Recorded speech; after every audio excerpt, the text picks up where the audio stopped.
Hey friends, welcome to Mrs. Piggle Wiggle Read Aloud. We are on chapter 6. This is the Never Want to Go to Bedder's Cure. Each evening, as the clock struck 8, Mrs. Gray called Bobby and Larry and Susan. She said, "Come on, children, 8 o'clock and time for bed." She tried to make her voice sound cheerful and gay, but actually she felt like groaning because she knew what was coming. First, Susan. "Oh, we don't want to go to bed now. Please let us stay up a little while longer. Please." Then Bobby. "We are the only ones in our whole neighborhood who have to go to bed at 8 o'clock. Then Larry. "Mother, nobody, not anybody at all goes to bed at 8 o'clock. Then Susan again.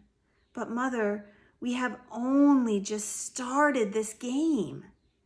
Then Bobby. "Please let us finish this game, please." Then Larry. "Just one more turn, Mother. It's my turn, and I haven't won a game this evening. Please." Mrs. Gray said, "Now, Bobby, Larry, and Susan, you know that if you want to grow and have your brains become smart, you must have plenty of sleep. I'm sure they teach you that in school." "We just want to finish this game," Bobby wailed. And so night after night, poor Mrs. Gray argued and pled and begged her children to go to bed. And by the time they had finished whining and complaining, it was usually almost 9 o'clock. Mrs. Gray was desperate. Finally, one day, she called her friend Mrs. Grassfeather. "Hello, Mrs. Grassfeather," said Mrs. Gray. "I would like to find out what time Catherine and Wilfred go to bed." Mrs. Grassfeather said, "Why, at 8 o'clock, unless their Uncle Jasper comes for dinner. And then I usually let them stay up until 9:30 to hear Uncle Jasper tell about his experiences in the Boer War.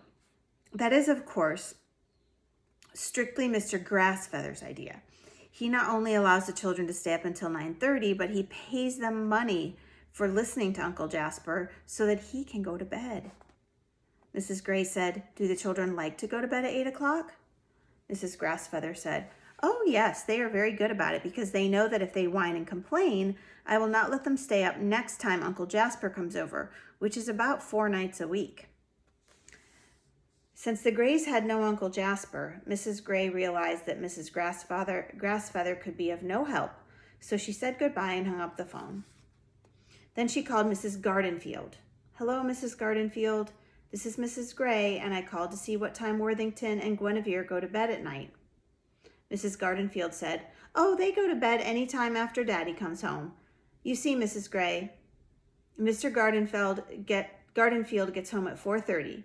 We have dinner at 5:30, and the children, Mr. Gardenfield, and I all go to bed at 6:30. 6:30? My goodness, that's early," said Mrs. Gray. Mrs. Gardenfield said, "It's not early if you get up at 4:30. Mrs. Gray said, "But who wants to get up at 4:30? Mrs. Gray, "We do," said Mrs. Gardenfield, and she hung up the phone in a huff. So Mrs. Gray thought and thought, and suddenly she remembered that only yesterday Dick Thompson's mother had been telling her about a wonderful little woman named Mrs. Piggle-Wiggle. And so even though she had never seen Mrs. Piggle-Wiggle, she decided to call her on the telephone and ask her to help with the Never Want to Go to Bedders. She said to Mrs. Piggle-Wiggle, "I am Mrs. Gray, the mother of Bobby, Larry, and Susan." Mrs. Piggle-Wiggle said, "Oh, yes, of course. How are they? I have not seen them since they returned from camp." Mrs. Gray said, "Mrs. Piggle-Wiggle, Bobby and Larry and Susan are very well and very cooperative until about 8 o'clock at night. And then they turn into whiny, complaining little non-cooperators." Mrs. Piggle-Wiggle said, "Yes, I see. They are never want to go to bedders, aren't they?" Mrs. Gray said, "How on earth did you know?" Mrs. Pigglewiggle laughed and said, "Oh, that is one of the most common of the children's ailments. The moment you said they were good until 8 o'clock, I knew what the trouble was." Mrs. Gray said, "How do you know anything to do for them?" Mrs. Gray asked, "Do you know anything to do for them? How to cure this hateful disease?" Mrs. Pigglewiggle said, "Oh, that's very simple. Beginning tonight, don't tell them to go to bed. Let them stay up as late as they want to. You and Mr. Gray go on to bed any time you are tired, but leave the children downstairs." Mrs. Gray said, "But their health, that will ruin their health." Mrs. Pigglewiggle said, "Oh, I don't believe that a few days without sleep will harm them, and it will certainly cure them. It is really worth a try, Mrs. Gray, but if you have any trouble and the cure doesn't seem to be working, call me back." Mrs. Gray said, "Oh, thank you so much, Mrs. Pigglewiggle. I will let you know tomorrow how we are getting along." That night at 8 o'clock, Mrs. Gray continued to mend socks and said nothing about bed. And Mr. Gray changed the radio, and Bobby and Larry and Susan played Parcheesi. At 9 o'clock, the clock struck again, and Mrs. Gray put down the socks and took up a woman's magazine. Mr. Gray changed the radio, and Bobby and Larry and Susan continued to play Parcheesi. When 10 o'clock struck, Mrs. Gray yawned and put down the magazine. Mr. Gray snapped off the radio, and Larry and Susan and Bobby began another game of Parcheesi. At 10:30, Mr. and Mrs. Gray went upstairs to bed and left the children playing Parcheesi.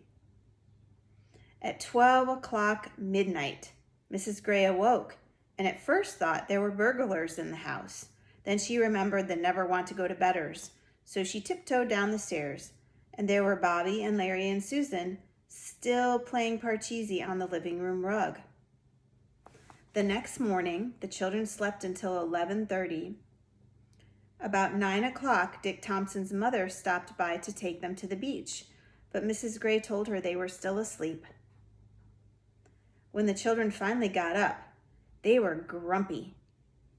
When their mother told them about Mrs. Thompson inviting them to the beach, they said, "Why didn't she wait for us? Why didn't you wake us up? I think Mrs. Thompson is mean not to wait." Mrs. Gray said, "I see no reason why Mrs. Thompson and Dick should have their day spoiled waiting for the 3 little members of the all-night Parcheesi Club to wake up. Now come and eat your breakfast and stop complaining." That night after dinner, Mr. and Mrs. Gray went to a movie and left Larry and Bobby and Susan playing Tiddlywinks. When the Grays came home about 11:30, the children were still up playing Tiddlywinks and quarreling about whose turn it was. The next morning, they had a 9 o'clock dentist appointment, and so Mrs. Gray got them up at 8. Susan was so sleepy, she could not eat her breakfast, and Larry yawned so much he choked on his egg and had to be turned upside down and shaken by his legs. Bobby just sat and rubbed his eyes. Bobby went to sleep in the car on the way to the dentist. Susan went to sleep in the dentist's waiting room, and Larry slept all the way home. That night, after their parents had gone to bed, Larry said, "Why do we have to stay in the house all the time? Let's go outside and play." So they went outside and put on their roller skates and began skating up and down the dark streets. Mrs. Milgram, who lived on the corner, came out on her front porch in her bathrobe and yelled, "For heaven's sakes, don't you children know what time it is? It's almost midnight. What on earth are you doing awake at this hour?" Larry said, "We don't have to go to bed anymore. We stay up late every night." Mrs. Milgram said, "Well, stay up someplace else and be quiet." She went into the house and slammed the door. So the children took off their skates and tiptoed back into the house. They got out the Parcheesi board, but Susan said it was her turn for the pinks, and Larry said, "No, it's not. It's my turn." And Susan said, "You had the pinks yesterday, and Bobby had them the day before, and now it's my turn." She began to cry. Larry threw the pinks at her, and one of them went into the fireplace, and they had to strain the ashes through their fingers until they found it. When they finally were ready to play, Bobby was asleep with his head on the board. You can see that. There's Bobby asleep with his head on the board. So Susan and Larry played, jumping their men across Bobby's head until Susan also fell asleep right in the middle of her turn. Larry woke Susan and Bobby, and they all went to bed just as the clock struck 1. That's like the middle of the night. The next day, there was a matinee at the neighborhood theater, and Mrs. Gray said they could go. It was a wonderful picture with cowboys and pioneers, and the children were very excited. But no sooner had they found their seats and settled back into the nice dark theater when first Susan, then Bobby, and finally Larry fell asleep. They slept peacefully through the movie, a Mickey Mouse cartoon, and a newsreel. When the show was all over, the other children went home to dinner, but Larry and Susan and Bobby slept on. Susan was the first to awake. She sat up and rubbed her eyes. "Where am I? Why is it so dark?" Oh, she was so stiff and cramped. She poked Larry and Bobby until they woke up. They were frightened when they realized that they were still in the theater, now dark and empty, except for 2 rats nibbling popcorn in the front row. Bobby began to cry. "Everybody's gone and left us, and we'll have to stay in here until we die."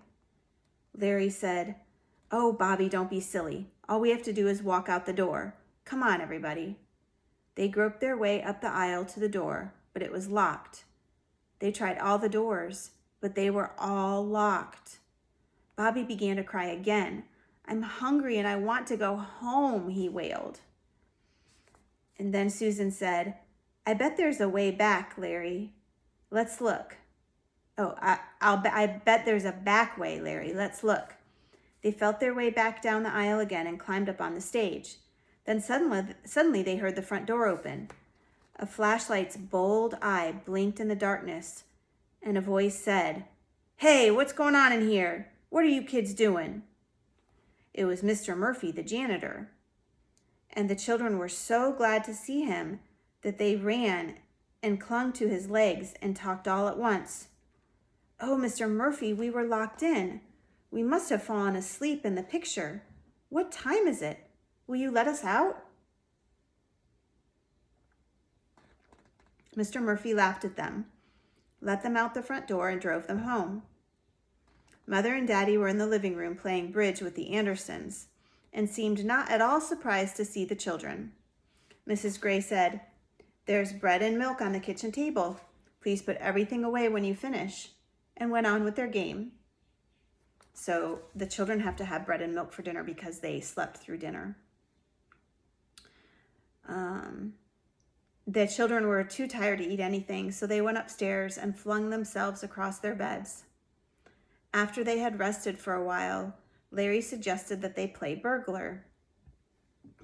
They turned off all the upstairs lights and crept around behind doors and under beds and had a fine, scary time until Larry pushed Bobby down the clothes chute, and Bobby stuck and Susan screamed, and Daddy came upstairs and yanked Bobby out and sent them all to their rooms. Susan and Bobby got right into bed and went to sleep, but Larry stayed awake until the guests had gone home and their mother and Daddy had gone to bed. Then she pinched Bobby awake, and they both sneaked into Susan's room and pulled off her covers. Larry said, "Let's go downstairs and see if there are any sandwiches or cookies left." Susan was very sleepy, but she said, "Oh, all right." They ate about 10 little sandwiches, a small dish of salted nuts, 2 little dishes of candy, some olives and pickles, and some chocolate marshmallow cake. They felt very lively after that, and so they sat down at the bridge table and began to play slapjack. When they finished the last game, the birds were singing, and they heard the thump of the morning paper on the porch. They scurried up to bed quickly. The next day was Patsy's birthday.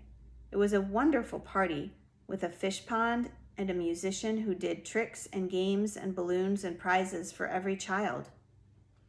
But Larry and Bobby and Susan did not enjoy it at all.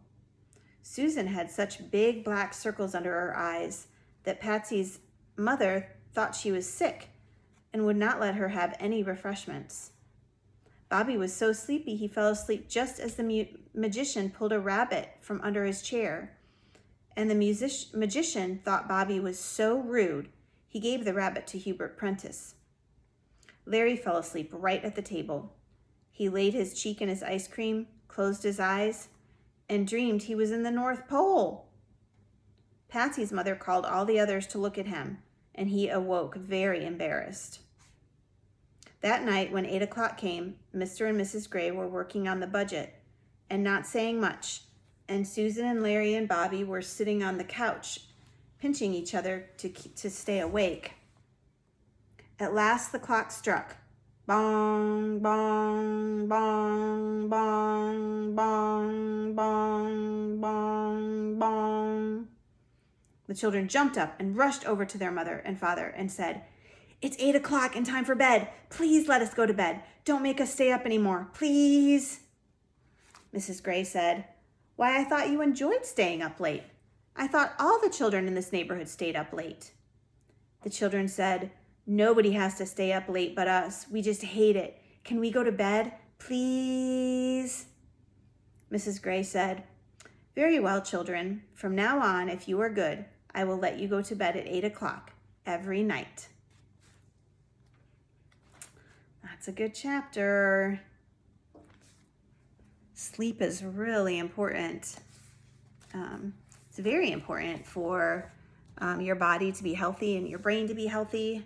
To get sleep, everybody's body needs to rest and brains need to rest. So I will see you next time for a Mrs. Piggle Wiggle Read Aloud. Thank you for joining me. Bye.